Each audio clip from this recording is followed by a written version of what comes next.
تو پھر محدثین کو بھی خائن کہنا پڑے گا آپ کو. حدیث کو مختصر بیان کرنا، جتنا موقع محال کی مناسبت سے ضرورت ہو لمبی لمبی حدیثوں میں سے اتنا ٹکڑا بیان کرنا، یہ محدثین کی عادت رہی ہے.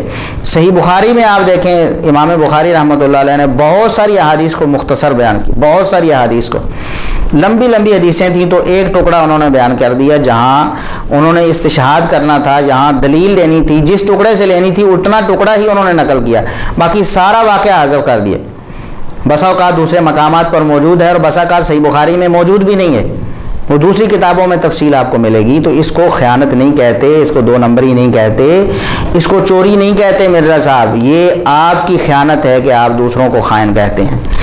تو میں آپ کے سامنے یہ عرض کرتا ہوں کہ اگر حدیث کو تھوڑا سا بیان کرنا، ایک ٹکڑا اپنے مقصد کا بیان کرنا اگر خیانت ہے، تو پھر آپ نے کئی دفعہ کہا کہ سیدہ فاطمہ رضی اللہ تعالیٰ عنہ کو رسول اللہ صلی اللہ علیہ وسلم نے اپنا جگر گوشہ، اپنا لخت جگر قرار دیا ہے. آپ نے کہا، لیکن آپ نے پوری حدیث ذکر نہیں کی.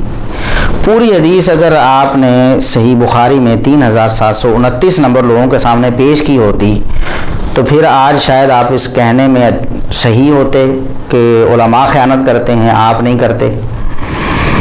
آپ نے یہ حدیث بیان کی کہ فاطمہ رضی اللہ تعالیٰ عنہ کو نبی کریم صلی اللہ علیہ وسلم نے اپنا لخت جگر قرار دیا.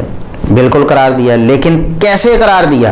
یہ حدیث مکمل یہ ہے، سیدنا علی رضی اللہ تعالیٰ عنہ نے ابو جہل کی بیٹی کو پیغام نکاح بھیج دیا. سیدہ فاطمہ رضی اللہ تعالیٰ عنہ ان کے نکاح میں موجود ہیں، اس کے باوجود دوسری شادی کے لیے ابو جہل کی بیٹی کو پیغام نکاح بھیج دیا. سیدہ فاطمہ رضی اللہ تعالیٰ عنہ کو اس کی خبر ہو گئی. وہ نبی کریم صلی اللہ علیہ وسلم کے پاس آئیں اور آ کر عرض کرنے لگیں، یزعم قومک انک لا تغضب لبناتک.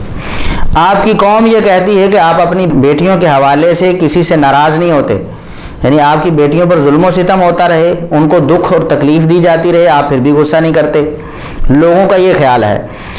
آپ دیکھیں کہ اس بات پر بھی آپ غصہ نہیں کریں گے. وَهَذَا عَلِيٌّ نَاكِحٌ بِنْتَ أَبِي جَهْلٍ. یہ علی دیکھیں کیا کر رہے ہیں، میرے ہوتے ہوئے ابو جہل کی بیٹی سے نکاح کرنے والے ہیں. فقام رسول اللہ صلی اللہ علیہ وسلم. نبی کریم صلی اللہ علیہ وسلم کو دکھ ہوا، آپ کھڑے ہوئے خطبے کے لیے. فَسَمِعْتُهُ حِينَ تَشَهَّدَ. میں نے آپ کو سنا، آپ نے شہادت یعنی گواہی دی اللہ تبارک و تعالیٰ کی ایک ہونے کی اور اپنے نبی ہونے کی. پھر انہوں نے آپ صلی اللہ علیہ وسلم نے فرمایا، اما بعد، حمد و ثنا کے بعد، میں نے ابو العاص بن ربیع سے، جو کہ کافر تھا، کفر کی حالت میں اپنی بیٹی کی شادی ابو العاص بن ربیع سے کی. ابو العاص بن ربیع اس وقت کافر تھا، اسی حالت میں نے اپنی بیٹی کی شادی ان سے کی. فحدثنی وصدقنی.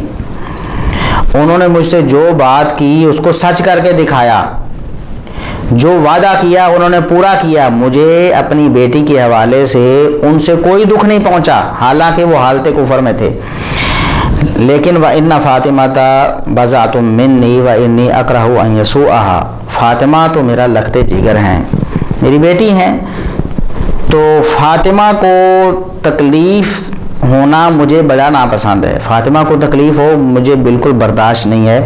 واللہ لا تجتمع بنت رسول اللہ صلی اللہ علیہ وسلم و بنت عدو اللہ عند رجل واحد. اللہ کی قسم، رسول صلی اللہ علیہ وسلم کی بیٹی اور ابو جہل کی بیٹی ایک شخص کے نکاح میں اکٹھی نہیں رہ سکتی.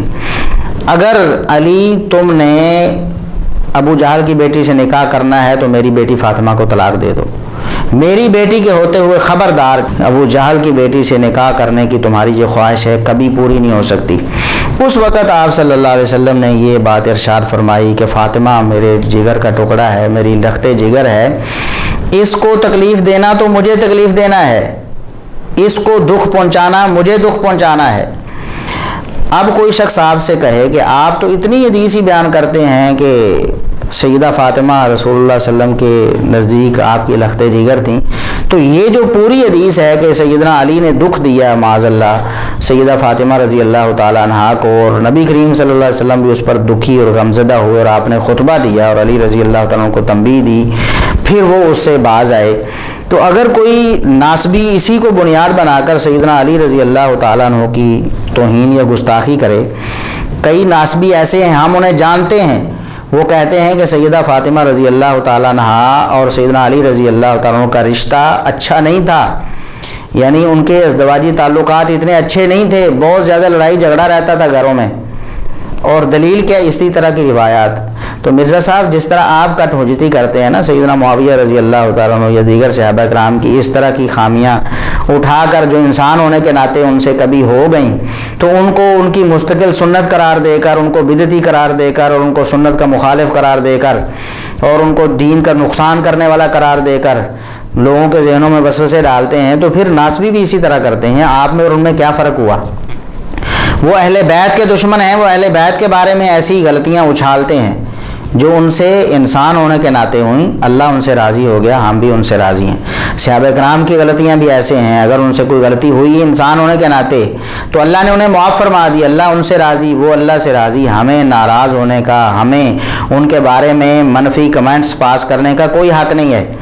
تو اب آپ بتائیں کہ کیا آپ خائن ہیں؟ آپ اتنا بیان کریں کہ فاطمہ لخت جگر رسول تھیں صلی اللہ علیہ وسلم، یہ صحیح بخاری میں ہے یا صحیح مسلم میں ہے، تو پھر کیا اتنی حدیث بیان کرنے پر آپ خائن قرار پائیں گے؟ اگر آپ اتنی حدیث بیان کرنے پر خائن نہیں ہیں تو ہم اگر ایک حدیث کا ٹکڑا پیش کرتے ہیں جو ہمارے متعلق ہے اور ہمارے متعلق جو چیز ہے وہی لوگوں کو بتاتے ہیں، تو اس پر ہم خائن کیسے ہو گئے؟ ہم دو نمبر کیسے ہو گئے؟ ہم علماء یہود کے کردار والے کیسے ہو گئے؟ تو ہم آپ سے پوچھتے ہیں کہ آپ اپنے آپ کو کب خائن کہیں گے؟ تو سیدنا خالد بن ولید رضی اللہ تعالیٰ عنہ بعد میں مسلمان ہوئے تھے، انہوں نے برا بلا کہا سیدنا عبد الرحمن بن عوف رضی اللہ تعالیٰ عنہ کو، تو نبی کریم صلی اللہ علیہ وسلم نے فرمایا میرے صحابہ کو برا نہ کہو۔ اب اس سے یہ مراد نہیں کہ سیدنا خالد بن ولید رضی اللہ تعالیٰ عنہ معاذ اللہ صحابی رسول نہیں ہیں، یا آپ صلی اللہ علیہ وسلم نے یہ ان کو مجرم بنا کر فرمایا ہے۔ غلطی ہوئی تو اس پر آپ نے تنبیہ فرما دی، اور یہ تنبیہ جو ہے آپ صلی اللہ علیہ وسلم نے اور صحابہ کو بھی فرمائی بہت سارے مواقع پر، وہ انشاءاللہ آگے ہم کچھ مثالیں اس کی بیان کریں گے۔ تو جو شخص یہ کہتا ہے کہ یہ خیانت ہے، بتانا یہ چاہیے تھا کہ صحابہ کو روکا گیا صحابہ کو برا کہنے سے، بعد والے صحابہ کو روکا گیا پہلے والے صحابہ کو برا کہنے سے۔ تو ہماری عرض یہ ہے کہ مرزا صاحب جب بعد والے صحابہ کو اجازت نہیں پہلے والے صحابہ کے بارے میں کوئی منفی کمنٹس دینے کی، تو بعد والے لوگوں کو کیسے یہ جرأت ہو سکتی ہے، ان کے لیے یہ کیسے جائز ہو سکتا ہے کہ صحابہ کرام کے حوالے سے چاہے وہ پہلے ہوں یا بعد والے ہوں اس طرح کے وہ کمنٹس دیں یا اس طرح کی باتیں کریں جس سے نفرت کی بو آتی ہو، جس سے دل میں میل جھلکتی ہو، جس سے لوگوں کے ذہنوں میں شکوک و شبہات پیدا ہوتے ہوں۔ جب بعد والے صحابہ پہلے صحابہ کے بارے میں ایسا نہیں کر سکتے تو بعد والے لوگ صحابہ کرام کے بارے میں بلاولا ایسا نہیں کر سکتے۔ یہ مطلب تھا جو محدثین نے بھی بیان کیا، کئی ایک محدثین نے یہی ٹکڑا لا تسبوا اصحابی یہ بیان کیا اور اس سے استدلال کیا۔ اسی طرح اہل سنت اہل حدیث اس حدیث سے یہی استدلال کرتے ہیں۔ اسے کہنا کہ یہ حدیث میں خیانت ہے یا دو نمبری ہے یا یہ ایسے ہے ویسے ہے، یہ شیطانی وسوسہ ہے جس کا الحمدللہ ہم نے رد کر دیا ہے۔